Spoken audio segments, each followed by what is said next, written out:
Hello viewers, আশা করি সবাই ভালো আছেন। আমি আলহামদুলিল্লাহ ভালো আছি। এই যে এখানে দেখতে পাচ্ছেন লাউয়ের তরকারি অসম্ভব মজার। আমি যেভাবে সবসময় লাউ রান্না করি এভাবেই আপনাদের সাথে শেয়ার করব। এখানে একদম কুচি একটা লাউ আমি আগে প্রথমে ধুয়ে নিয়েছি, লাউটা আস্ত, তারপর কেটে নিয়েছি। আর শোল মাছ নিয়েছি, শোল মাছ ভালোভাবে ধুয়ে নিয়েছি। এখানে আমি তেল দিয়ে দিলাম 4 টেবিল চামচের মতো, পেঁয়াজ কুচি দিয়ে দিলাম 2টা। তো হয়ে আসছে পেঁয়াজ কুচিটা হালকা ব্রাউন। এখানে রসুন বাটা, পেঁয়াজ বাটা একসাথে মিক্সড আমি 1.5 টেবিল চামচ দিয়ে দিলাম। একটু নেড়েচেড়ে কষিয়ে নিয়েছি, সামান্য একটু লবণ দিয়ে দিলাম। এখন বাটা মশলাটা ভালোভাবে কষিয়ে নিব।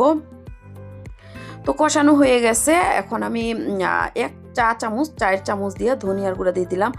উঁচা করে 1 চা চামচ ভাজা জিরার গুঁড়া দিয়ে দিলাম। হলুদের গুঁড়া দিয়ে দিলাম 1 চা চামচ। এখানে হাফ চা চামচের মতো লাল মরিচের গুঁড়া দিয়ে দিলাম। আর জালটা যার যার পছন্দ মতোই দিয়ে নেবেন, কম বেশি। একটু পানি দিয়ে নেড়েচেড়ে ভালোভাবে মশলাটা কষিয়ে নিচ্ছি। এখানে আমি ধোয়া মাছটা দিয়ে দিলাম।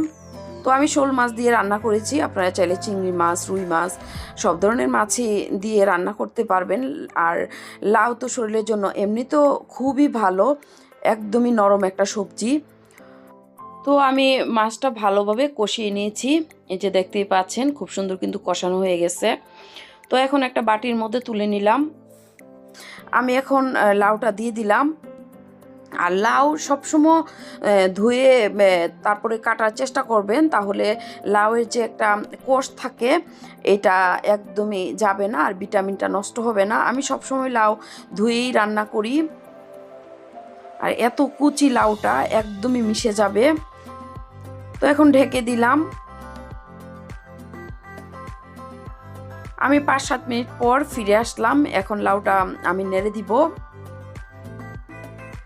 আবারও ঢেকে দিলাম। আমি আবারও 5-6 মিনিট পরে ফিরে আসলাম। এখন আমার লাউটা মোটামুটি হয়ে গেছে।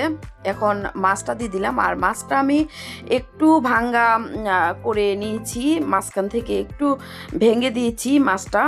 আর বাটিটা ধুয়ে একটু পানি দিয়ে দিলাম। এই পানিটা দিয়েই খুব সুন্দর লাউটা রান্না করা হয়ে যাবে। তো আবারও ঢেকে দিলাম। আমি 10 মিনিট পর ফিরে আসলাম। লাউটা আমি আরও 10 মিনিট রান্না করেছি। আর যেহেতু কুচি লাউ, একদম বেশি একটা টাইম লাগবে না লাউ হইতে। এখন সবার শেষে আমি 6-7টা কাঁচামরিচ দিয়ে দিলাম। কাঁচামরিচের মুখটা একটু কেটে দিয়েছি, এতে করে ফ্লেভারটা বের হবে। আর এখানে যেটা দিয়েছি লাউটা দ্বিগুণ স্বাদ বেড়ে যাবে। সামান্য একটু চিনি দিয়েছি, সামান্য একটু টেস্টিং সল্ট দিয়েছি। আর টেস্টিং সল্টটা অপশনাল, চাইলে দিতে পারেন, নাও দিতে পারেন। এখন সবার শেষে আমি ধনেপাতা দিয়ে দিলাম।